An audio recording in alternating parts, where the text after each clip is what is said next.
जल्दी से उन 21 क्वेश्चंस का डिस्कशन करते हैं, जो उसके अंदर छोटा सा उसको पूरा करते हैं। I think that is there in your screen. ये देखिए, पेज नंबर कौन से पेज पे है ये? Page number 2। पेज नंबर 2 पे क्वेश्चन नंबर 3 था। I am going to discuss this with you. आप अपने आंसर के साथ मैच कर लेंगे। और अगर नहीं है तो कैश कलेक्टेड फ्रॉम डेटर्स जो होगा, ये ऑपरेटिंग का इनफ्लो होगा। कैश पे टू क्रेडिटर ऑपरेटिंग का आउटफ्लो होगा। मतलब प्लस को लिख देना इनफ्लो, आउटफ्लो को लिख देना माइनस। कर लेना चाहिए आपको, that will be better. Cash पे टू क्रेडिटर होगा ऑपरेटिंग का आउटफ्लो। कैश पे टू एम्प्लॉयज जो है वो होगा आपका, अरे कैश पे टू एम्प्लॉयज हर ऑर्गेनाइजेशन के लिए ऑपरेटिंग होता है, पिछली क्लास में बताया था मैंने, ढिंडोरा पीट के बताया था मैंने ये चीज। So please be alert on that. ठीक है। अच्छा, कहाँ कहाँ आने वाली है? We'll discuss extraordinary items with you as well. नहीं, उनका डिस्कशन आज करेंगे हम आगे। उसके बाद है debenture issued for cash financing का inflow. Loan from IDBI financing का inflow. Proceeds from cash sales operating का इनफ्लो। डिविडेंड पेड फाइनेंसिंग का आउटफ्लो। इंटरेस्ट रिसीव्ड इन्वेस्टिंग का इनफ्लो। डिविडेंड रिसीव्ड इन्वेस्टिंग का inflow. Interest paid, interest paid financing का outflow. हाँ। अच्छा, dividend paid जो है, पहली तो बात है नॉन फाइनेंशियल, जब तक बोला ना जाए तब तक आपको नॉन फाइनेंशियली लेके चलना है। फाइनेंशियल तब लेके चलना है जब बोला जाए, अदरवाइज नहीं, otherwise you have to consider non financial. Dividend paid financing है, आउटफ्लो। इंटरेस्ट रिसीव्ड इन्वेस्टिंग का इनफ्लो। डिविडेंड रिसीव्ड इन्वेस्टिंग का इनफ्लो। इंटरेस्ट पेड फाइनेंसिंग का आउटफ्लो।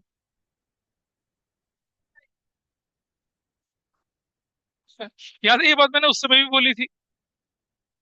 मैंने कहा था इंटरेस्ट रिसीव्ड और डिविडेंड रिसीव्ड इन्वेस्टिंग का इनफ्लो होता है, लेकिन इंटरेस्ट पेड और डिविडेंड पेड फाइनेंसिंग आउटफ्लो होता है। क्योंकि आप डिविडेंड तब पे करोगे जब आप इक्विटी शेयर इशू करोगे, तो इक्विटी का प्रोपोर्शन बदल गया।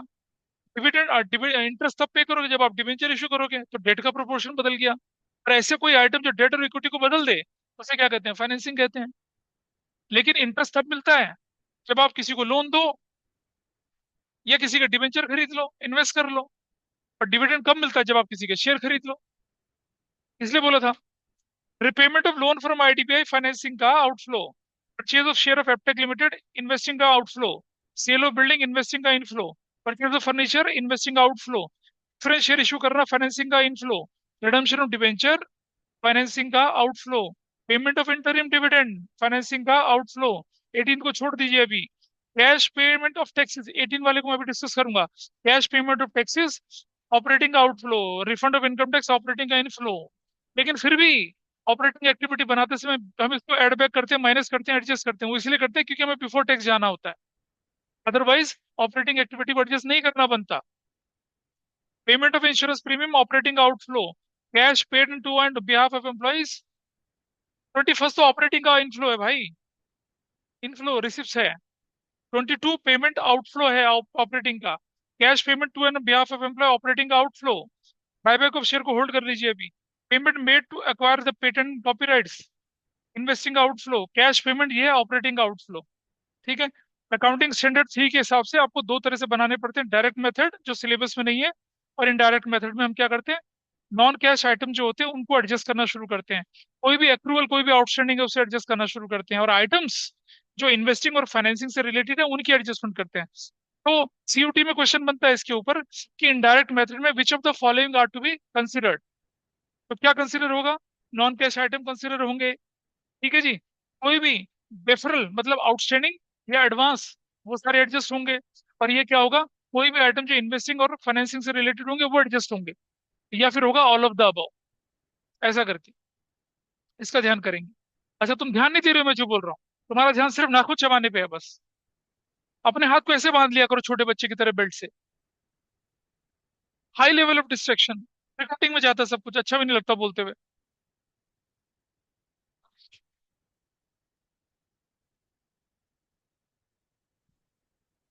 मैंने जब ऑपरेटिंग एक्टिविटी सिखाई थी, तो ऑपरेटिंग एक्टिविटी सिखाते समय एक बहुत बड़ी सी चीज नोट करवाई थी। जरा पेज नंबर 1 खोल के देखिए क्या लिखा हुआ है।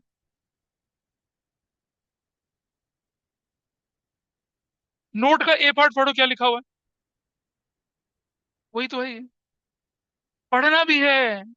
पढ़ना, नोट्स का ढेर बना लीजिए, कोई फर्क नहीं पड़ना, पढ़िए। Self study.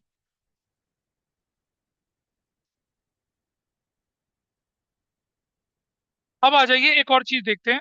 पेज नंबर 4 पे आ जाइए। इसके टॉप पे लिखा है extra ordinary item, page number 4 पे। ठीक है जी, एक्स्ट्रा ऑर्डिनरी आइटम किसे कहते हैं वो जरा जानने की कोशिश करिए। I take one example with you.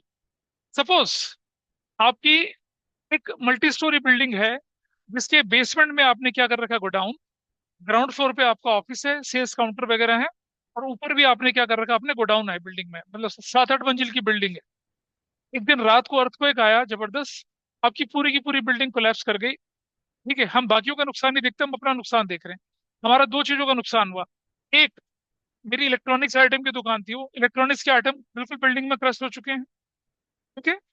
और दो, क्या हो गया, मेरी बिल्डिंग कोलैप्स हो गई है। मेरा आइटम्स और मेरी building both were insured. Insurance company paid us claim. Claim देगी इंश्योरेंस कंपनी हमें, देगी, डिजास्टर का क्लेम दे रही हूँ, अर्थक्वेक वाला भी कवर था उसके अंदर।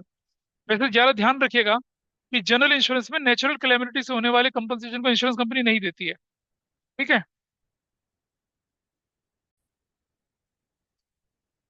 बिल्डिंग कोलैप्स कर गई, इंश्योरेंस मिल गया।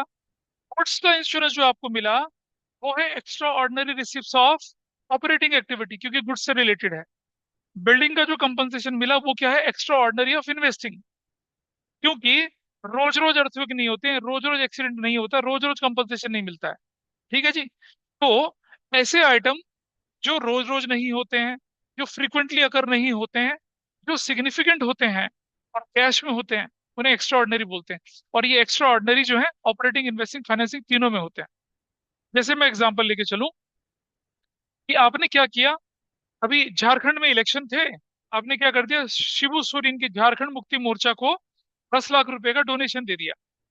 ठीक है, क्योंकि आपके झारखंड में बहुत सारी माइंस हैं, झारखंड में बहुत सारी फैक्ट्री चलती हैं। 10 लाख तो छोटा अमाउंट है, आपने 10 करोड़ रुपए का डोनेशन दे दिया। बताइए कंपनी के कैश फ्लो में कहाँ शो करेंगे उससे।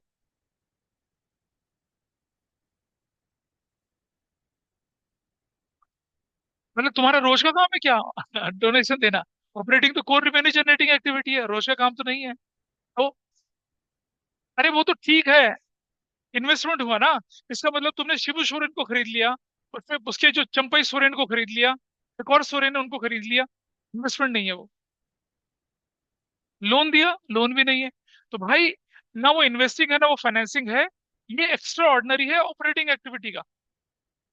दो it is not relevant to my day to day activities, but it can not be related at all with financing और इन्वेस्टिंग। क्योंकि फाइनेंसिंग इन्वेस्टिंग के डेफिनेशन तो 1% मैच नहीं करता है। ना ये मेरा इन्वेस्टमेंट है, ना मेरा ये लोन है। ऑपरेटिंग है, एक्स्ट्रा ऑर्डिनरी है। मेरे ऑपरेशंस को इंटैक्ट रखने के लिए, to maintain goodwill with the people, मैंने ये खर्चा किया अपने बिजनेस के इंटरेस्ट को सेफ गार्ड करने के लिए। बोलिए। अदर, क्योंकि कैश गया है, क्योंकि 10 करोड़ गया है, इसलिए क्या है। अगर 10 करोड़ ना जाता तो कैश फ्लो का पार्ट ना होता। अगर तुम उसको अपने 10 करोड़ रुपए की, मान लो 5 गाड़ियां दे देते, तो ना होता वो कैश फ्लो। पर क्योंकि कैश दिया आपने डोनेशन में, इसलिए वो कैश फ्लो बना है। बोलो।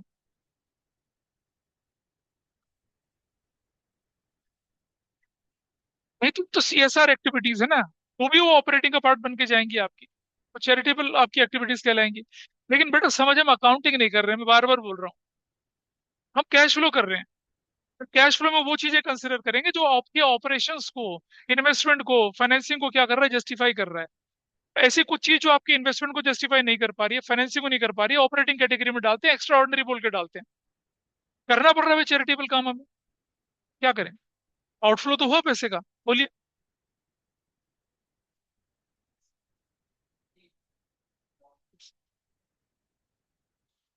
हाँ, बोल, अभी डेफिनेशन पढ़ाई तो आपको, एक्स्ट्रा ऑर्डिनरी है वो। और डिटेल में देखिए क्या करना है, अभी पढ़ते हैं उसको जरा, एक्स्ट्रा ऑर्डिनरी को डिटेल में देखिए। See what happens here. देखिए जरा आगे। These are income or expenses that arises from transactions. Those are distinct from ordinary activities of business, which are material and are not expected to recur frequently or regularly. ठीक है जी। Material है, relevant है। Material मतलब raw material वाला material नहीं, मतलब significant है आपके लिए, इंपॉर्टेंट है, 10 करोड़ बड़ा अमाउंट है। लेकिन ये बार बार नहीं होने वाला। They are classified under appropriate activities, operating, investing and financing में, ठीक है, और कैश फ्लो में सेपरेटली शो करी जाती है। इसका ट्रीटमेंट कैसे होगा वो भी दिखाऊंगा मैं आपको। Operating activity, payment to employee under voluntary retirement scheme. आपको एम्प्लॉय कहते हैं वॉलेंटरी रिटायरमेंट लेके जाते हैं, उसको कंपनसेशन देना पड़ता है। आवाज नहीं करेंगे भाई, कौन बातें कर रहा है पीछे से।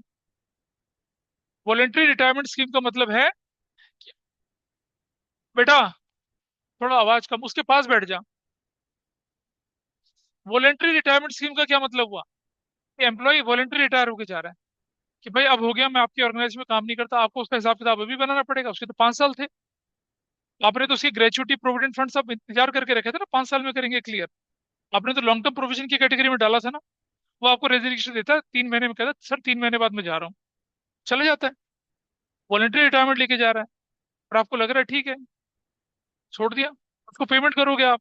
है वो ऑपरेटिंग पेमेंट क्योंकि एम्प्लॉय को जा रही है, लेकिन एक्स्ट्रा ऑर्डिनरी है, एक साथ 40-50 लाख रुपए देना पड़ जाएगा उसको। क्या?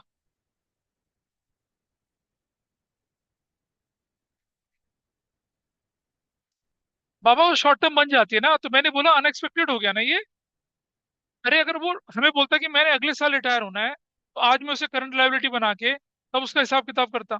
इस साल करंट लायबिलिटी थी, अगले साल करंट लायबिलिटी पे हो जाती। वो तो आज हमें मौका ही नहीं दे रहा, कह रहा भैया मुझे 3 महीने बाद जाना है। तो जा भाई, तो एक्स्ट्रा ऑर्डिनरी हो गया, पेमेंट चली गई, ऑपरेटिंग के हिसाब से जाएगी।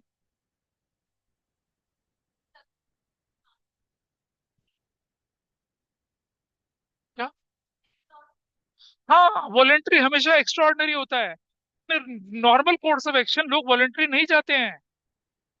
आपकी ऑर्गेनाइजेशन में अगर 10,000 एम्प्लॉय तो मुझसे 3 या 4 एम्प्लॉय वॉलेंट्री जाते हैं। इंडियन आर्मी में अगर लाखों सैनिक हैं, तो लाखों सैनिक में मुश्किल से 300, 400, 500 सैनिक वॉलेंट्री रिटायरमेंट लेते हैं एक साल में। ये फ्रीक्वेंट नहीं होता है, it is an exceptional thing कि people are going before completing their job. हर बंदा चाहता है कि मैं 60 साल के बाद रिटायर होके जाऊं, और हो सके तो मुझे एक्सटेंशन मिल जाए। But people retire, they quit और job before their specified time duration. Exceptional बोलते हैं उसको, उनकी पेमेंट जो है उसको भी एक्सेप्शनल बोलेंगे। ठीक है जी। Which is not made in normal course of business, therefore it is distinct है, मटेरियल है, लेकिन not expected to recur frequently. इसी तरह से claim against loss of stock by a company, वो भी क्या आपका है, एक्सेप्शनल नेचर का है, एक्स्ट्रा ऑर्डिनरी है। इसी तरह से प्रिलिमिनरी एक्सपेंसेस अगर आपने स्टेटमेंट ऑफ प्रॉफिट लॉस से राइट ऑफ कर दिए, वो भी एक्सेप्शनल नेचर के हैं। Compensation paid to an employee in case of an accident, हाथ कट गया, पैर कट गया, मुंडी कट गई, कंपनसेशन दे दिया, that is what extra ordinary कहलाएगा आपका। लॉटरी इनकम लग गई आपकी ऑर्गेनाइजेशन को, क्या है वो, एक्सेप्शन एक्स्ट्रा ऑर्डिनरी है। डोनेशन टू पॉलिटिकल पार्टी जो है एक्स्ट्रा ऑर्डिनरी है। ठीक है, ये सब एग्जांपल्स थे। इन्वेस्टिंग में एक्स्ट्रा ऑर्डिनरी क्या हो गया, आपकी कंपनी की बिल्डिंग जो है वो डिस्ट्रक्शन में टूट गई और बर्बाद हो गई, उसका कंपनसेशन मिल गया, क्या है, एक्स्ट्रा ऑर्डिनरी है ये, इनकम है। और सुनो, आपने क्या करा था, कुंडली एक्सप्रेस वे के पास अपने पास एक 15 हेक्टेयर की जमीन ले रखी थी, पता चला वहां हाईवे निकल आया। अब हाईवे निकल आया तो सरकार ने आपकी जमीन जबरदस्ती ऑक्यूपाई कर ली, और मार्केट रेट से आपके अकाउंट में कंपनसेशन डाल दिया, क्या करोगे तुम? एक्स्ट्रा ऑर्डिनरी है ये। वो मेरा इन्वेस्टमेंट था ना, उसके अगेंस्ट कंपनसेशन मिला, इन्वेस्टिंग का एक्स्ट्रा ऑर्डिनरी कहलाएगा। ठीक है जी। इसी तरह से buyback of shares, buyback of equity shares जो होते हैं, उन पे अगर हम पैसा खर्च कर रहे होते हैं, कैश खर्च कर रहे होते हैं, वो भी एक्स्ट्रा ऑर्डिनरी फाइनेंसिंग का कहलाता है। इसी तरह से हम अंडरराइटिंग कमीशन दे रहे होते हैं, एक्स्ट्रा ऑर्डिनरी फाइनेंसिंग का कहलाता है। ठीक है जी। ओके, एक्स्ट्रा ऑर्डिनरी क्या हुए, एक्स्ट्रा ऑर्डिनरी कहाँ ऐड और कहाँ माइनस होंगे उसका ट्रीटमेंट मैं आपको प्रैक्टिकल क्वेश्चंस में बताऊंगा, बोलिए।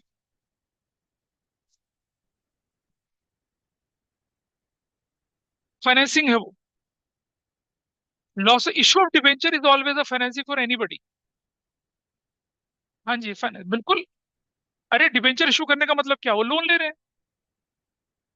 शेयर इशू करना हर कंपनी के लिए क्या फाइनेंसिंग है, डिबेंचर इशू करना हर कंपनी के लिए फाइनेंसिंग है। भाई अगर बैंक डिबेंचर इशू कर रहा है तो क्यों इशू कर रहा है, क्योंकि उसे लोन की जरूरत है, दिस इज डन। लेकिन रूटीन लोन लेना देना जो है, रूटीन वाला लोन लेना देना, वो पब्लिक इशू वाला लोन नहीं, वो उसके लिए ऑपरेटिंग है। हाँ, शेयर इशू करना 100% उसके लिए फाइनेंसिंग एक्टिविटी कहलाती है। डिविडेंड पे करना 100% फाइनेंसिंग कहलाती है। ठीक है, लेकिन इंटरेस्ट पे करना वो क्या कहलाएगा उसके लिए, ऑपरेटिंग कहलाएगा, इंटरेस्ट पे करना। तो अब आप देखिए, हाँ हाँ, प्रिलिमिनरी एक्सपेंसेस पैसा क्या होता है कि जब कंपनी का फॉर्मेशन होती है ना, उस समय खर्चे होते हैं वो। और जिस साल कंपनी का फॉर्मेशन हो उस साल खर्चे हुए, उन खर्चों को उस साल के प्रॉफिट लॉस से राइट ऑफ कर दिया। एक्सेप्शनल। हाँ। ऑपरेटिंग के क्या, नहीं नहीं, प्रिलिमिनरी एक्सपेंसेस जो है राइट ऑफ करना, वो किसी पर्टिकुलर ईयर के प्रॉफिट से। देखो, share issue expenses right of करना इज समथिंग डिफरेंट, वो फाइनेंसिंग के अंदर जाएगा। बाकी preliminary expenses other than share issue expenses, वो आपके एक्स्ट्रा ऑर्डिनरी हमने डाला। किस कैटेगरी में डाला एक्स्ट्रा ऑर्डिनरी, देखो जरा।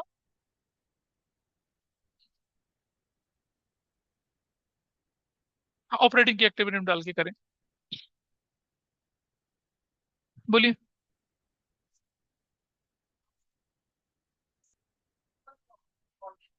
हाँ, एक्स्ट्रा ऑर्डिनरी। हाँ, एक्स्ट्रा ऑर्डिनरी इन्वेस्टिंग में ऊपर आइए जरा, ऊपर की तरफ आइए दोबारा से। Point number 18, cash receives of insurance claim for property involve in accident. This is what, extra ordinary investing का। बायबैक ऑफ शेयर क्या है, एक्स्ट्रा ऑर्डिनरी फाइनेंसिंग का आउटफ्लो है, इसलिए मैंने इनको छुड़वाया था। This is fine with you. अच्छा, अब आप देख रहे हैं एक बड़ा लंबा चौड़ा सा फॉर्मेट है, पेज नंबर किस पे, 2 पे। दिख रहा है पेज नंबर 2 पे बड़ा लंबा चौड़ा फॉर्मेट, क्या दिख रहा है, 3 पे। Net profit before tax and extraordinary item लिखा हुआ है, to be calculated as a working note. Non cash non operating payment क्या ऐड कर दिए, non cash non operating receive minus कर दिया। ऑपरेटिंग प्रॉफिट, एक मुझे पूरा करें, operating profit before working capital changes कर दिया, A plus B plus C minus कर दिया। Decrease in current assets increase in current liability कर दिया, increase in current assets and decrease in current liability कर दिया। कैश जनरेटेड फ्रॉम ऑपरेशंस आ गया, minus tax net of refund कर दिया। Cash flow before extra ordinary item कर दिया, फिर एक्स्ट्रा ऑर्डिनरी आइटम प्लस या माइनस कर दिए। और फिर आ गया क्या, नेट कैश फ्लो अगर पॉजिटिव है तो, और यूज्ड इन अगर नेगेटिव है तो। पहली क्लास में बताया था मैंने आपको, ऑपरेटिंग इन्वेस्टिंग फाइनेंस का total, net increase decrease in cash in cash equivalent, opening cash in cash equivalent जोड़ के क्लोजिंग के बराबर आता है, रिकंसिलेशन होता है। ये फर्स्ट क्लास में बताया था। क्या, calculation of net profit before tax extra ordinary का लंबा चौड़ा देखो दे रखा है। पोस्ट डिविडेंड जोड़ दिया, इंटरिम डिविडेंड जोड़ दिया, रिजर्व जोड़ दिया, प्रोविजन फॉर टैक्स जोड़ दिया, एक्स्ट्रा ऑर्डिनरी आइटम जोड़ दिए, एक्स्ट्रा ऑर्डिनरी माइनस कर दिया, रिफंड ऑफ टैक्स माइनस कर दिया। अरे कैसे याद रखेंगे भाई इतना कुछ, आसान सी ट्रिक बताऊंगा अभी आपको, ठीक है। बिल्कुल लॉजिकल चीजें हैं इसके, अभी बताता हूँ आपको। इसके नीचे जरा एक बार और नजर डाल लें, इन्वेस्टिंग पे नजर डाल लो जरा आप। इन्वेस्टिंग में क्या होता है, इनफ्लो को ऐड कर दिया, इनफ्लो को ऐड कर दिया लोन्स एंड एडवांसेस, ऐड कर दिया इंश्योरेंस क्लेम एक्स्ट्रा ऑर्डिनरी को, जो भी आपके आउटफ्लो थे उन्हें माइनस कर दिया। फिर क्या हुआ, पॉजिटिव प्लस और माइनस को नेगेटिव करके जो आंसर आया, या तो पॉजिटिव होगा या नेगेटिव होगा। पॉजिटिव हो तो बोलेंगे क्या, cash flow from investing. Negative हो तो क्या बोलेंगे, यूजेस इन इन्वेस्टिंग। और थोड़ा नीचे चले, फाइनेंसिंग के प्लस सारे के सारे और फाइनेंसिंग के माइनस सारे के सारे कर दिए। जो रिजल्ट निकला क्या बोला उसको, नेट कैश फ्लो फ्रॉम अगर पॉजिटिव है तो, यूज्ड इन अगर नेगेटिव है तो। और तीनों का टोटल मिला के किसके बराबर होता है, net increase and decrease in cash and cash equivalent, operating investing का, फाइनेंसिंग का। उसके अंदर ओपनिंग जोड़ दिया, closing cash and cash equivalent के बराबर आएगा। ये हम प्रैक्टिकल क्वेश्चन में चलेंगे, विजुअलाइज करना मुश्किल पड़ जाएगा इस समय पे। पूछिए तुम्हें क्या पूछना था।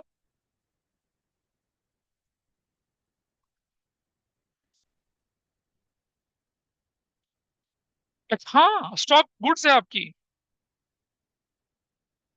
हाँ, प्रॉपर्टी तो इन्वेस्टिंग, हाँ तो इन्वेस्टिंग तो लिखा, बताओ क्या लिखा है। हाँ, बोला मैंने वो तो, ठीक है। अब इतना लंबा चौड़ा फॉर्मेट कैसे याद रखेंगे किसका, ऑपरेटिंग का। इन्वेस्टिंग में तो कोई पंगा नहीं है भाई, इनफ्लो को प्लस कर दो, आउटफ्लो को माइनस कर दो। फाइनेंसिंग में भी कोई पंगा नहीं है, इनफ्लो प्लस कर दो, फाइनेंसिंग माइनस कर दो। लेकिन ऑपरेटिंग में तो देखा आपने मल्टीपल हेड है, इतने सारे हेड को कैसे हैंडल करेंगे। आइए इसका एक आसान तरीका बताता हूँ आपको, ठीक है। How to handle all such heads, ये कैसे करते हैं। बहुत अच्छे से याद है आपको, मैंने आपको सिखाया था बचपन में भी। और जब मैंने आपको गुडविल की कैलकुलेशन कराई थी तब भी आपको बताया था कि हमारे पास जो एक्सपेंसेस होते हैं वो 2 तरह के होते हैं, एक्सपेंसेस। फिर से हम जैसे रेशियो में सीखा था हम लोगों ने क्या, we have direct, we have indirect.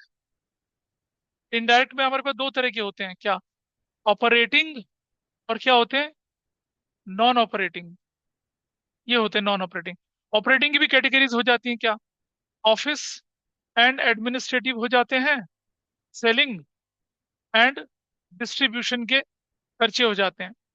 Non operating में तो, पर सुनो भाई ध्यान से समझना, ये जो नॉन ऑपरेटिंग एक्सपेंसेस है ना सारे के सारे, नॉन ऑपरेटिंग एक्सपेंस सारे के सारे, ये कुछ नहीं है, इन्वेस्टिंग फाइनेंसिंग वाले ही हैं। इन्वेस्टिंग फाइनेंसिंग हटा दी तो सारे ऑपरेटिंग ही बचेंगे। ठीक है जी। इसी तरह से इनकम जो हमारे पास होती है, इसकी भी दो कैटेगरीज बनती हैं। एक को क्या बोलते हैं हम लोग, ऑपरेटिंग बोलते हैं, और एक को क्या बोलते हैं, नॉन ऑपरेटिंग बोलते हैं। ठीक है। ऑपरेटिंग इनकम को क्या बोलते हैं, यूएफओ क्या बोलते हैं, ओ आरएफओ, इसको बोलते हैं revenue from operation, revenue from operations बोलते हैं, ऐसे रिवेन्यू फ्रॉम ऑपरेशंस बोलते हैं, जिसका नाम होता है नेट सेल्स। यही होती है हमारी operating income, core revenue generating activity की इनकम ये होती है। इसके अलावा जितनी तरह इनकम है उनको क्या बोलते हैं हम लोग, अदर इनकम, क्या बोलते हैं उसको, अदर इनकम बोलते हैं, अदर इनकम। ठीक है। नॉन ऑपरेटिंग इनकम या अदर इनकम बोलते हैं, या मिसलिनियस इनकम, यानी कि इन्वेस्टिंग वाली फाइनेंसिंग वाली सब इधर चली जाती हैं। इस तरह से सोच के चलना हम लोगों ने। ठीक है, अभी दिखाऊंगा आपको क्लैरिफिकेशन। आइए देखें जरा, आपको अच्छे से ध्यान होगा, we have what, net sales, यानी कि रेवेन्यू फ्रॉम ऑपरेशन, याद है, प्रॉफिटेबिलिटी रेशियो बताया था, this is what, this is your RFO, बड़ी पॉपुलर टर्म आरएफओ। अच्छा, माइनस कर दिया क्या, कॉस्ट ऑफ गुड्स सोल्ड, ये माइनस कर दिया, इसको बोलते थे हम लोग क्या, कॉस्ट ऑफ आरएफओ। वाह क्या बात है, ऐसे बोल दिया। हाँ, बहुत बढ़िया। ठीक, इसे बोल दिया क्या हम लोगों ने, ग्रॉस प्रॉफिट। अच्छा जरा ध्यान से देखिए आप, इस तक यहां तक पहुंचने में हमने इसे यूज कर लिया, हमने इसे यूज कर लिया, हमने बस इतना ही यूज किया अभी तो। फिर हम क्या करते हैं, यहां से माइनस करते हैं, इधर से माइनस, ऑपरेटिंग एक्सपेंसेस माइनस कर दिए। हाँ बिल्कुल किया था, रेशो में किया था, बचपन में जब फाइनेंशियल स्टेटमेंट बनाया था तब भी किया था, हर स्टेज पे, गुडविल के टाइम पे भी मैंने बताया था इसका क्या। तो उसके बाद क्या हो गया, ऑपरेटिंग लग गया, तो क्या निकल कर आया मेरे पास, मेरे पास निकल कर आया क्या, ऑपरेटिंग प्रॉफिट। ठीक है जी। फिर हमने क्या किया, माइनस कर दिया, minus non operating expenses, minus कर दिया। ठीक है जी, हो गया, ये भी माइनस हो गया। फिर हम क्या करते हैं, नॉन ऑपरेटिंग इनकम जोड़ देते हैं, याद है, प्लस अदर इनकम कर दिया, प्लस नॉन ऑपरेटिंग इनकम, या मैं बोलूं तो क्या, अदर इनकम को हमने क्या कर दिया, ऐड कर दिया। निकल कर क्या आया, नेट प्रॉफिट बिफोर टैक्स आया, बिफोर टैक्स। अच्छा, माइनस कर दिया क्या, टैक्स, हो गया, प्लस कर दिया क्या, रिफंड ऑफ टैक्स, याद है, रिफंड ऑफ टैक्स, ऐसा कर दिया। भाई टैक्स का पेमेंट माइनस कर दी तो रिफंड को प्लस कर दिया। अब मेरे पास क्या फिगर आ गई, I have net profit after tax. ठीक है जी, नेट प्रॉफिट आफ्टर टैक्स आ गया। अब मैं उस जगह पे खड़ा हूं जहां मैं अप्रोप्रिएशन कर सकता हूं, सारे चार्जेस हैंडल हो गए, सारे टैक्सेस हैंडल हो गए। आपको याद है net profit after interest after tax, dividend बचा है अभी, और डिविडेंड अप्रोप्रिएशन होता है। अब एक बात अपने दिमाग में ढंग से बैठा लीजिए, इन केस ऑफ पार्टनरशिप अप्रोप्रिएशन क्या क्या होता है, इंटरेस्ट ऑन कैपिटल, पार्टनर की सैलरी, पार्टनर का कमीशन, ट्रांसफर टू रिजर्व्स, यही तो होता है ना, यही है हर तरह का reserves. In case of company, no interest on capital, बोलो, नो सैलरी, नो कमीशन, बचा सिर्फ क्या, प्रॉफिट का शेयर, इसे बोलते हैं डिविडेंड, और क्रिएशन ऑफ रिजर्व्स। तो दो चीजें होंगी एप्रोप्रिएशन के नाम पे कंपनी में, एक क्या होगा, डिविडेंड, वो भी दो तरह का, प्रपोज्ड और interim. Propose dividend propose in a year, paid in the next year, interim dividend proposed as well as paid in the same financial year. Proposed dividend proposed in a year, approved in annual general meeting, then it becomes payable. Or proposed dividend proposed doesn't get approval, contingent liability बन के पड़ा रहेगा। ठीक है, ध्यान देना इस चीज का। तो इन केस ऑफ कंपनी हमारे अप्रोप्रिएशन होंगे सिर्फ तीन, एक प्रपोज डिविडेंड का, एक इंटरिम डिविडेंड का, और एक ट्रांसफर टू रिजर्व का। तब इन केस ऑफ पार्टनरशिप जो होंगे, interest on capital, partner salary, partner commission. ठीक है, पार्टनर कमीशन, और क्या, रिजर्व बनाना, बस। वो था पार्टनरशिप की बात। ये किसकी बात? बहुत जरूरी चीज है। अगर बहुत जरूरी है तो आके यहाँ डिस्कस कर लो। तुम अपना नहीं पढ़ रही हो, तुम दूसरे को भी पढ़ने नहीं दे रही हो। This is really bad. If it is so important, raise your hand, I will answer, I will try to help you out. You wasting time of 20 more students here. बोलिए। हाँ, एक्सेस हो गया। एक्सेस हो गया। आपने ज्यादा tax भर दिया था। आपने इनकम टैक्स रिटर्न भर दी, सरकार ने मान लिया, आपको रिफंड भेज दिया। ऐड तो करूंगा, तो देना पड़ेगा फिर। तो मैंने बोला, बेटा समझे नहीं आप? क्या बोला था? Deferred tax liability net, deferred tax assets net. अगर पेमेंट ज्यादा हो रखी थी, लायबिलिटी कम बनती है, तो टैक्स एसेट्स नेट बनेगी। नेट का मतलब लायबिलिटी माइनस करने के बाद की फिगर है। ऐसा करके होता तो रिफंड हुआ, इसका मतलब क्या था? आपके एडवांसेस ज्यादा थे, लायबिलिटी कम थी, उसका मतलब ये है। और अगर ऐसा नहीं है तो आपको टैक्स भरना पड़ेगा, तो वो यही माइनस हो जाएगा। और जब उसका टाइम आएगा तो, लेकिन अभी नहीं।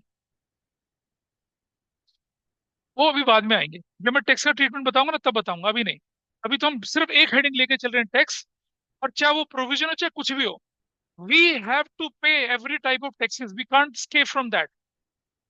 तो हम मान के चले कि हम टैक्स पे कर रहे हैं, हमने माइनस कर दिया। जब तक मैं टैक्स पे नहीं करूंगा, तब तक मैं डिविजिबल प्रॉफिट की कैटेगरी में नहीं पहुंचूंगा।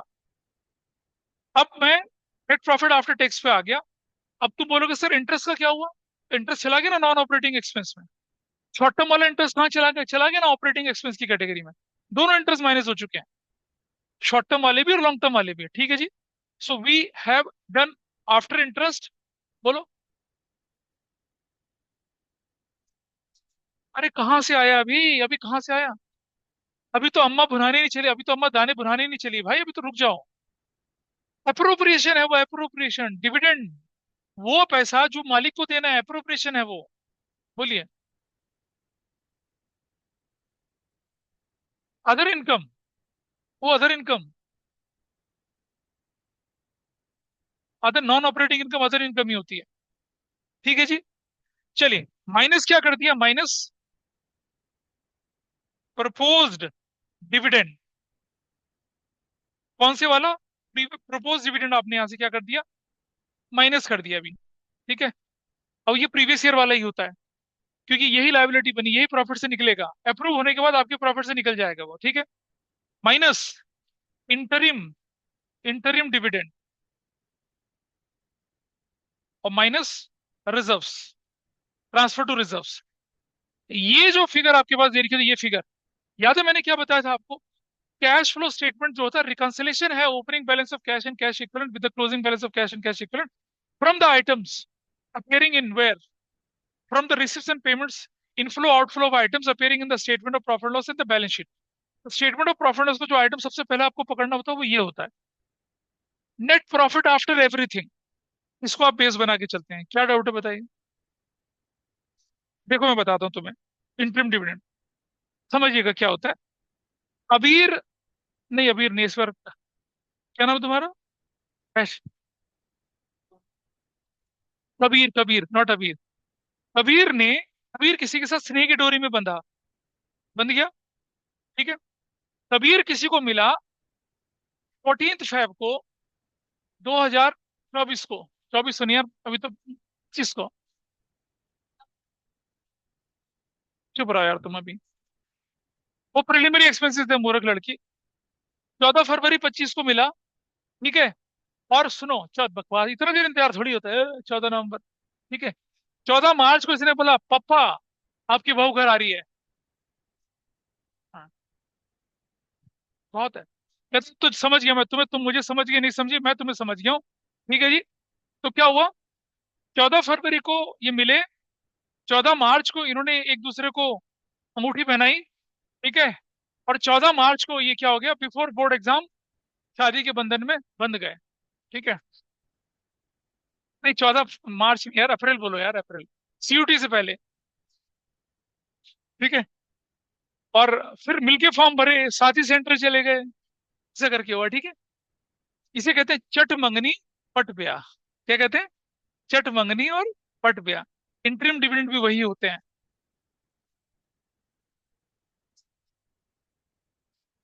तो ये एंगेजमेंट हुई या शादी हो गई? कहाँ तक? कुछ नहीं। मैनिफेस्टेशन है ये तुम्हारा। लगता है तुम इस पीड़ा से गुजर चुकी हो। आइए देखिए जरा। ठीक है, आगे आगे आगे करें, आगे करें। Interim dividend pose in a year, paid in the same year.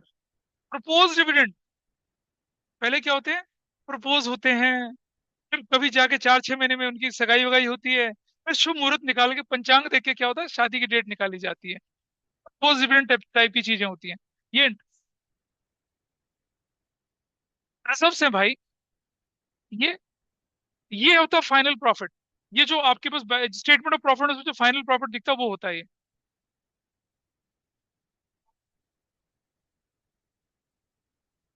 Normal tax है भाई, नॉर्मल टैक्स, हर तरह का टैक्स। मैं कोई स्पेसिफाई नहीं कर रहा।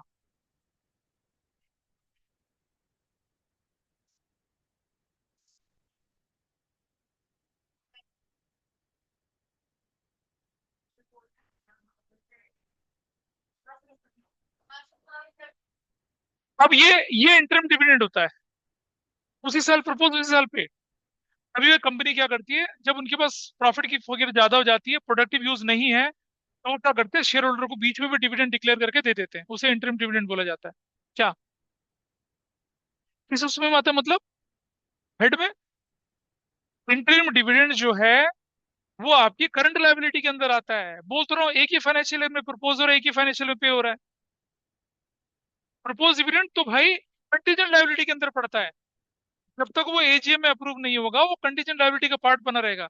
इसलिए कह रहा था चैप्टर फर्स्ट ढंग से पढ़ लीजिए, उसका बड़ा अच्छा से इस्तेमाल हो रहा है हर जगह पे। If you really want to make your logic clear, आपको फर्स्ट चैप्टर पढ़ना था। मैंने पढ़ाया था, 4-4 क्लासेस लगाई थी, सोचो। ठीक है, 7 क्लास में रेशो खत्म हुआ, 4 क्लास में पहले चैप्टर खत्म हुआ। इसीलिए कि रेशो और कैश फ्लो में आपके कॉन्सेप्ट क्लियर रहे हैं। अच्छा चलिए, ठीक है, आगे बढ़ते हैं। Happy happy life to you.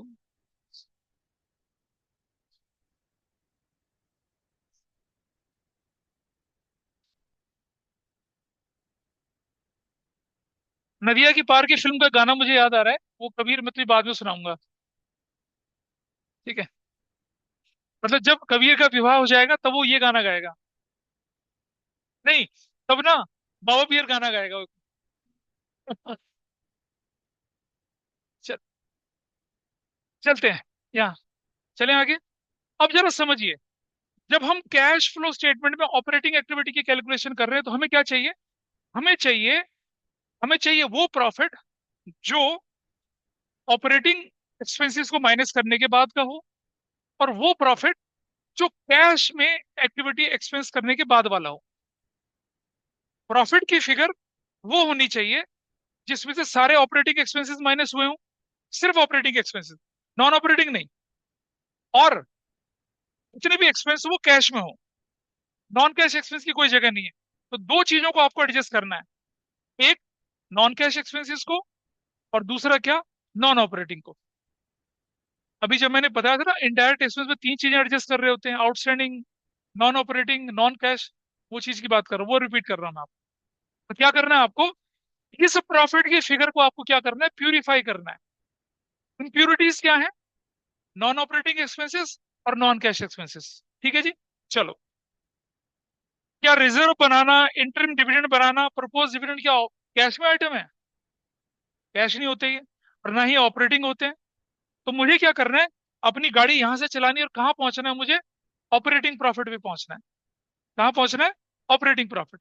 ठीक है, हम कैश फ्लो स्टेटमेंट बनाते समय ऑपरेटिंग एक्टिविटी के अंदर ऑपरेटिंग प्रॉफिट को बेस बनाएंगे, इस वाले पोलेटेड प्रॉफिट को बेस नहीं बनाएंगे। तो यहां से मेरी गाड़ी चलेगी और मैं ऊपर जाऊंगा, क्योंकि मेरे पास एनुअल रिपोर्ट में तो ये वाला प्रॉफिट गिवन होगा।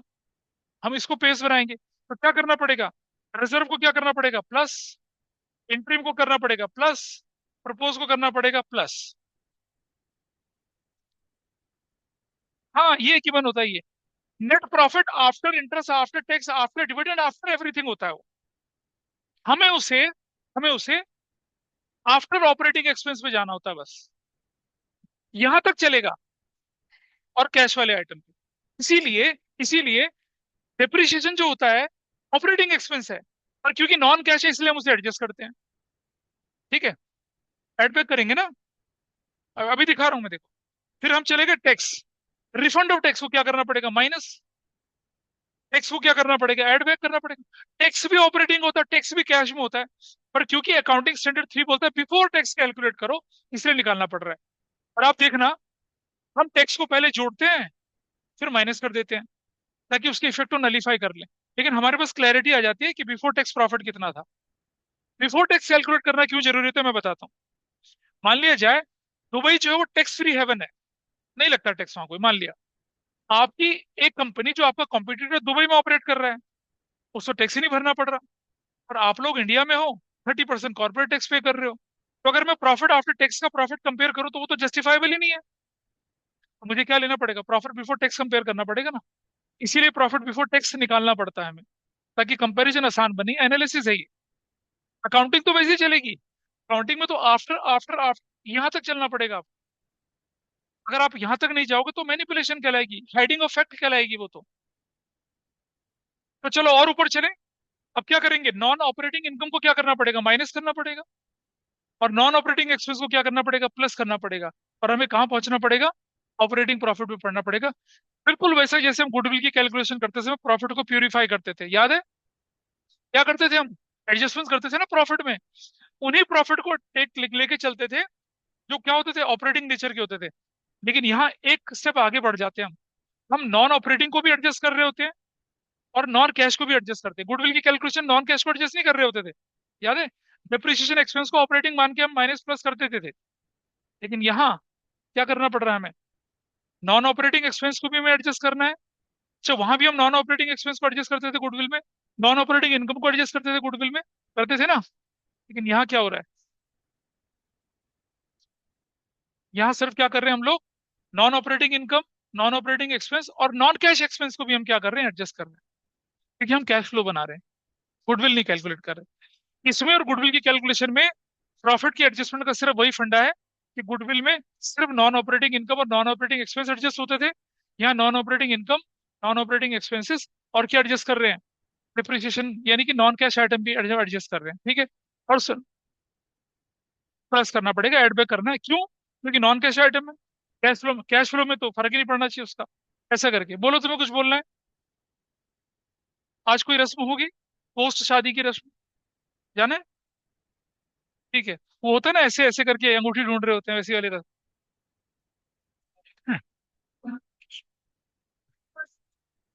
बोलो बोलो, see the focus, see the focus. People are asking question relating to cash flow, it's answering me. शादी की रस्म मेरी मौसी की। बोलो।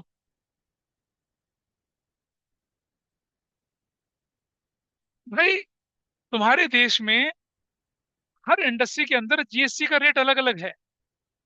ठीक है, तुम बीएमडब्ल्यू का कैश फ्लो बना रहे हो, उसमें तो लग्जरी का टैक्स लग रहा है। ठीक है, तुम बैटरी बनाने वाले का टैक्स अलग लग रहा है। तुम फार्मास्यूटिकल के एसेंशियल मेडिसिन बना रहे हो, वो टैक्स फ्री है। फिर क्या करोगे तुम, तो कंपैरिजन तो होना चाहिए ना कि टैक्स किसका ज्यादा गया किसका कम गया। और सुनो, एक और चीज, हम बिफोर टैक्स तो करते हैं, लेकिन बाद में उस टैक्स की फिगर को एडजस्ट भी करते हैं। अभी मैं दिखाऊंगा क्यों करते हैं ऐसा। हम बिफोर टैक्स करेंगे लेकिन आफ्टर टैक्स भी बनाएंगे उसको। हम एक्स्ट्रा ऑर्डिनरी को ऐड भी करते हैं और लास्ट में माइनस भी कर देते हैं। एक्स्ट्रा ऑर्डिनरी को हम माइनस भी करते हैं, ऐड बैक भी करते हैं, मतलब नलीफाई भी करते हैं उसके इफेक्ट को। जूनियर सभी रुक जाइए, आवाज नहीं, इनका टाइम है भाई। टैक्स का बिफोर टैक्स बनाने के बाद, देखो आपने देखा होगा, अभी आप अपने नोट्स को देखिए जरा एक बार, ऑपरेटिंग का फॉर्मेट देखिए, दिख रहा है ऑपरेटिंग का फॉर्मेट, ध्यान से देखिए। क्या दिख रहा है ऑपरेटिंग का फॉर्मेट आपके पास,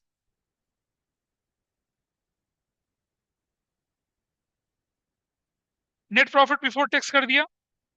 अब जरा ऑपरेटिंग फॉर्मेट में नजर डालिए, ये जो मैंने बोला था लंबा चौड़ा याद करने वाला, क्या याद करने के लिए, देखो जरा।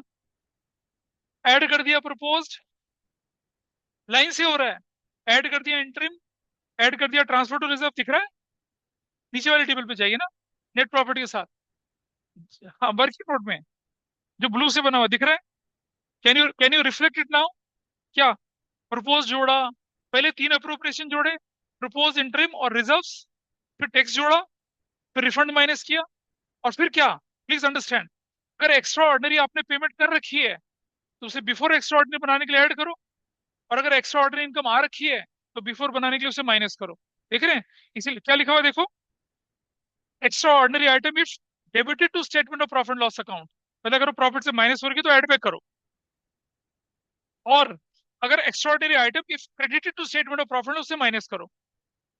प्लस माइनस एक्स्ट्रा ऑर्डिनरी हो गया, और नीचे क्या है हम लोग, क्या है इसके नीचे, रिफंड ऑफ टैक्स, उसको लेस किया।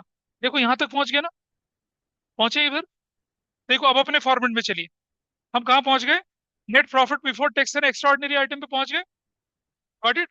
फिर हमने क्या किया, PAT non cash non operating payment कर दी, और क्या माइनस कर दिया, non cash non operating expenses minus कर दिए नहीं, non cash non operating receipt operating payment add करके non cash non operating receipt को क्या कर दिया, माइनस कर दिया, और कहाँ पहुंच गए, operating profit before working capital changes, operating profit पे पहुंच चुके हैं, देखो पहुंचे। तो कैश फ्लो का ऑपरेटिंग यही तो है, इसी को रिवर्स लेके चल रहे हैं, कितना सिंपल है, रटने की जरूरत पड़ेगी कुछ क्या, तो जब मैं क्वेश्चन कराऊंगा तब और नहीं पड़ेगी जरूरत, बिल्कुल न भूलने वाले तरीके से काम करेंगे, and you will always remember this method because it's logic based. ये कोई ऐसा नहीं है कि बेटा रेशो रट लो, मैंने नहीं रटवाई, फॉर्मूला रट लो, मैंने नहीं रटवाया, फॉर्मेट रट लो। टीचर्स बोलते हैं बहुत सारे कि बेटा कैश फ्लो का फॉर्मेट रट लो आप लोग, हम नहीं बोलते रटने के लिए कभी भी, there is a logic behind everything. बेटा तुम, महीने में 2 बार क्लास आती है फिजिकली, ठीक है, और 3-4 बार ऑनलाइन ऑफलाइन होती होगी, तो एक बार तरीका तो समझ ले मेरा, मैं पहले बेसिक क्लियर करा रहा हूँ, प्रैक्टिकल क्वेश्चन मुझे भर भर के कराने हैं, झोली भर के कराने हैं, तो रुक जाओ भी, अंडरस्टैंडिंग होगी, पहले जहां डूबने लुढ़कने के चांस होते हैं उनको क्लियर कर लें। Operating profit before working capital changes लिख लिया। अब आप देख रहे हैं दो आइटम आपके पास है, करंट एसेट्स और करंट लायबिलिटी का लेन देन हो रहा है, इसका डिस्कशन मैं अभी लेके चल रहा हूँ, अभी बताता हूँ इसका रीजन। थोड़ा नीचे चले, अगर हम इनको एडजस्ट करने के बाद क्या है आपके पास, कैश जनरेटेड फ्रॉम ऑपरेशन। अब देखो, ऊपर आपने टैक्स को जोड़ा था तो नीचे माइनस करके इफेक्ट को नलीफाई कर दिया, ऊपर टैक्स नलीफाई हो गया। अच्छा, ऊपर अगर आपने रिफंड ऑफ टैक्स को माइनस किया था तो नीचे रिफंड ऑफ टैक्स को प्लस कर देते हैं, नेट ऑफ रिफंड का मतलब वही है। ऊपर अगर आपने एक्स्ट्रा ऑर्डिनरी प्लस किए थे, बेटा क्योंकि टैक्स तो ऑपरेटिंग होता है ना, और क्योंकि स्टैंडर्ड बिफोर बिफोर टैक्स बोल रहा है इसलिए बिफोर टैक्स बनाना पड़ रहा है, वरना मुझे करना ही नहीं पड़ता ये सब, ठीक है। और चलिए नीचे, तो एक्स्ट्रा ऑर्डिनरी ऊपर आपने क्या किया था पहले, अगर ऐड किया था ऊपर तो नीचे से माइनस करके उसके इफेक्ट को भी नलीफाई कर दिया, ऊपर एक्स्ट्रा ऑर्डिनरी अगर आपने माइनस किया था तो नीचे ऐड करके उसके इफेक्ट को भी नलीफाई कर दिया। और कहाँ पहुंच गए आप लोग, नेट कैश फ्लो या यूज इन, किस पे पहुंच गए, ऑपरेटिंग एक्टिविटीज पे पहुंच गए। अब जरा चलिए, ये वर्किंग कैपिटल क्या भला है, आओ मैं बताता हूँ आपको। आप सब जानते हैं current assets minus current liability is equal to working capital. मान लिया जाए कि मेरा करंट एसेट्स था 10 लाख रुपए का, और मेरी करंट लायबिलिटी थी 8 लाख रुपए की, तो मेरा वर्किंग कैपिटल क्या है, 2 लाख। इसका मतलब मेरी spending capacity on day to day activities is 2 lakh. इसी रीजन से मान लो मेरा करंट एसेट्स बढ़ जाता है, मान लो 1 लाख से, तो क्या हो जाएगा, मेरी वर्किंग कैपिटल कितनी हो जाएगी, 3 लाख। अब जरा समझना, करंट एसेट्स कैसे बढ़ा, स्टॉक बढ़ गया आपका, क्लोजिंग स्टॉक आपने वैल्यू कर लिया, कुछ नहीं करा ना अभी मैंने, वही तो बता रहा हूँ आपको, ठीक है। तो क्या हुआ, मेरा स्टॉक बढ़ गया क्योंकि मैंने उसे लास्ट साल के आखिर में वैल्यू करा, cost market which ever is high पर किया, तो उससे मेरा वर्किंग कैपिटल बढ़ गया। वर्किंग कैपिटल का मतलब मेरी स्पेंडिंग कैपेसिटी बढ़ गई, लेकिन ऐसा तो होता ही नहीं है, स्टॉक बढ़ने से तो मेरा कैश फ्लो रुक रहा है ना, मेरी स्पेंडिंग कैपेसिटी बढ़ कहाँ रही है, मेरी तो स्पेंडिंग कैपेसिटी तो ब्लॉक हो गई। हाँ, स्टॉक बढ़ने से करंट एसेट्स बढ़ा ना, आपके स्टॉक में 1 लाख का स्टॉक और जुड़ गया, ये current assets increases, current assets बढ़ गई, करंट लायबिलिटी उतनी रही तो आपकी वर्किंग कैपिटल बढ़ गई, और अगर वर्किंग कैपिटल बढ़ी तो मतलब आपकी स्पेंडिंग कैपेसिटी बढ़ी, लेकिन रियलिटी में ऐसा होता नहीं है, स्टॉक बढ़ने से तो स्पेंडिंग कैपेसिटी रेस्ट्रिक्ट हो जाती है, बढ़ती कहाँ है। अरे भाई, 2 लाख रुपया वर्किंग कैपिटल है, इसका मतलब ये तुम्हारी स्पेंडिंग कैपेसिटी है, इतना खर्च कर सकते हो, कैश में खर्च कर सकते हो, वर्किंग कैपिटल। हाँ बड़ा, हाँ, तो क्या मेरी स्पेंडिंग कैपेसिटी वाकई बढ़ी, नहीं बढ़ी ना, तो मुझे क्या करना पड़ेगा, ठीक करना पड़ेगा। क्या करना पड़ेगा, ओरिजिनल पे जाना पड़ेगा। ठीक है। दूसरा ऑप्शन सुनिए, जब मेरा कोई करंट एसेस बढ़ता है तो क्या होता है, मेरे कैश का फ्लो ब्लॉक हो जाता है। गुड्स सोल्ड फॉर कैश 50,000 की, क्या हो गया, स्टॉक चला गया, कैश बढ़ गया, सिंपल है, कैश फ्लो हो गया। लेकिन गुड्स सोल्ड ऑन क्रेडिट तो क्या हुआ, स्टॉक तो चला गया, डेटर बढ़ गया। इसका मतलब क्या हुआ, मेरा पैसा ब्लॉक हो गया, मेरा कैश फ्लो ब्लॉक हो गया। ठीक है। लेकिन उसका अल्टीमेट इफेक्ट तो ये जाएगा कि मेरी वर्किंग कैपिटल बढ़ गई। तो उसके इफेक्ट को नलीफाई करने के लिए हमें क्या करना पड़ता है, कि अगर करंट एसेट्स इंक्रीज हो जाएं तो कैश फ्लो स्टेटमेंट में क्या करते हैं, वो मेरे पैसे को ब्लॉक कर रहे हैं, हम क्या करेंगे, उससे माइनस करते हैं। और वैसा वर्षा बोलूं मैं, अगर लेटर अगर मुझे पेमेंट कर दे तो क्या हो जाएगा, मेरा वर्किंग कैपिटल कम हो जाएगा। ध्यान से समझना, अगर मैं मोटा मोटा बोलूं तो स्टॉक रियलाइज हो जाए तो। ठीक है। लेकिन जरा समझिएगा, डेटर कम होने का मतलब है क्रेडिट नहीं, रिकवरी हो गई पैसे की। तो डेटर कम होने का मतलब क्या हुआ, देखा जाए डेटर कम होने से तो मेरी तो कैपिटल कम होनी चाहिए, लेकिन ये तो बढ़ रही है। तो एसेट्स के बढ़ने को हम क्या करते हैं, डिक्रीज करते हैं। एसेट्स के बढ़ने को क्या करते हैं हम लोग, डिक्रीज करते हैं, क्योंकि मेरे कैश के फ्लो को रेस्ट्रिक्ट करता है।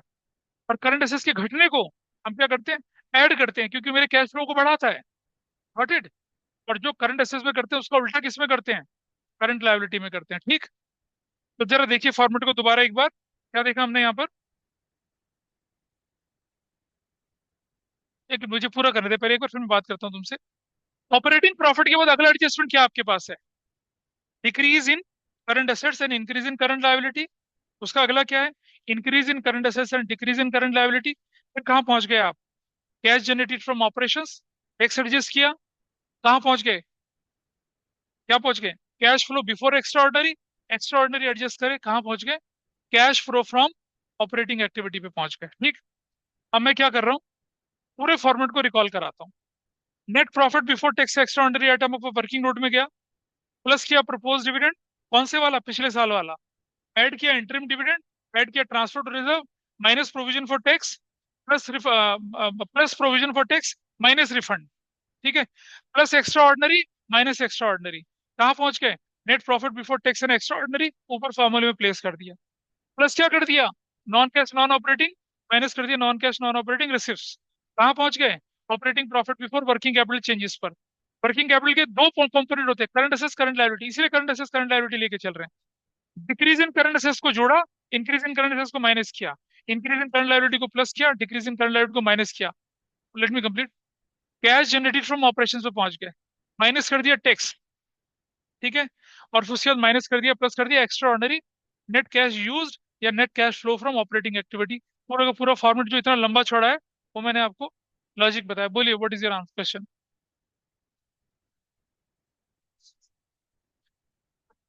देखो, कोई भी करंट असेट्स उठा लो, उठाओ कोई भी करंट असेट्स, स्टॉक उठा लिया, ठीक है। जब स्टॉक आपके पास एग्जिस्टेंस में आया तो स्टॉक का मतलब क्या था, 50,000 के स्टॉक का मतलब क्या है, अगर वो बिक जाता 50,000 का पैसा आता ना, नहीं बिका तो मेरा 50,000 रुक गया। तो स्टॉक जब मेरी बुक्स में बढ़ गया तो कैश फ्लो रुक गया, तो क्या करूंगा, माइनस करूंगा ना उसको। कहाँ से करंट लायबिलिटी आई, स्टॉक की वैल्यूएशन कब होती है, साल के आखिर में, जिस दिन वैल्यूएशन कर दिया स्टॉक बुक्स ऑफ अकाउंट्स में आ गया। स्टॉक बुक्स ऑफ अकाउंट्स में आ गया तो हमारा करंट एसेट्स बढ़ गया। स्टॉक स्टॉक क्यों है, बेटा स्टॉक की जो कैलकुलेशन होती है वो साल के आखिर में होती है। ड्यूरिंग देयर ओपनिंग स्टॉक था, परचेजेस करी थी, बेचा भी था, जो बच गया वही तो स्टॉक है। उसके बचने का मतलब कि मेरा, अगर मेरा 5 लाख का स्टॉक बच गया तो समझ लो मेरा 5 लाख का कैश फ्लो बेकार हो गया है। बिका नहीं, बिकता तो 5 लाख आते ना मेरे पास, वो है रीजन। और क्या पूछना था, अच्छा सुनो, करंट लायबिलिटी बढ़ती है जब मेरी, इसका मतलब क्या हुआ, करंट एसेट्स उतना ही रहा, करंट लायबिलिटी बढ़ गई, इसका मतलब वर्किंग कैपिटल कम हो गया। बोलो, करंट एसेट्स मेरी 10 लाख रुपए की है, करंट लायबिलिटी मेरी कितनी की होगी, मान लो 1 लाख से बढ़कर 9 लाख की होगी, अब मेरा क्या हो गया, ये 1 लाख हो गया। करंट लायबिलिटी किसे बोलते हैं भाई, मैंने बोलिया क्रेडिटर है, क्रेडिटर पे कर दिए। ठीक है। तो जब मैंने क्रेडिटर पे करे तो मेरा कैश फ्लो आउटफ्लो ही तो हुआ, तो मैं माइनस कर रहा हूँ उसको। और जब मेरे करंट लायबिलिटी बढ़ रही है तो इसका मतलब क्या हुआ, मेरा आउटफ्लो रुक रहा है ना, तो मैं प्लस कर रहा हूँ। That is the reason. तो करंट असेट्स का बढ़ना मेरे कैश फ्लो को रोक रहा है, तो उसके इफेक्ट को नलीफाई करने के लिए मैं उसे क्या कर रहा हूँ, माइनस कर रहा हूँ। और करंट असेट्स के घटने से मेरा कैश फ्लो बढ़ रहा है, जो रिफ्लेक्ट नहीं हो रहा था उसे रिफ्लेक्ट करके दिखा रहा हूँ। मेरी सारी चीजें कैश के आसपास घूम रही हैं, अकाउंटिंग के आसपास नहीं घूम रही। अकाउंटिंग के हिसाब से तो क्रेडिटर भी रिकॉर्ड होने चाहिए थे, क्लोजिंग स्टॉक भी रिकॉर्ड होता, ट्रेडिंग अकाउंट में क्लोजिंग एंट्री के थ्रू जाता और काम हो जाता। लेकिन यहाँ हम अनफॉर्चुनेटली अकाउंटिंग नहीं कर रहे हैं, कैश फ्लो स्टेटमेंट बना रहे हैं। यहाँ हम हर चीज को कैश के तराजू में तोलेंगे, डिस्कशन लेके चलेंगे। हमारा पर्पस अकाउंटिंग करना नहीं है, हमारा पर्पस है कैश फ्लो स्टेटमेंट में रिफ्लेक्ट होगा या नहीं होगा। अब आप देखिए, करंट असेट्स और करंट लायबिलिटी बैलेंस शीट का सिग्निफिकेंट पोर्शन होता है। पिछले साल की करंट असेट्स 10 लाख, इस साल की करंट असेट्स 12 लाख। मेरी करंट असेट्स 2 लाख से बढ़ गई, इसका मतलब मेरा 2 लाख का कैश फ्लो रुक गया। तो क्या करूंगा, कैश फ्लो ठीक करने के लिए क्या करूंगा, माइनस करूंगा। Vice versa in current liability. That is the reason. हाँ बोलिए। हाँ,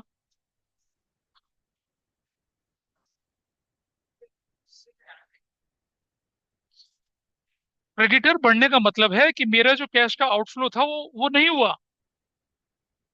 क्रेडिटर को पेमेंट करता तो पैसा निकलता ना, नहीं निकला ना पैसे। तो वर्किंग कैपिटल तो गिरती हुई दिख रही है, लेकिन पैसा गया थोड़ा ही। तो working, let me complete. Working capital decrease हो रही है, इसका मतलब पैसा निकला, पैसा थोड़ा निकला। तो उसको ठीक करने के लिए ऐड करूंगा ना। तुम्हारा क्या है?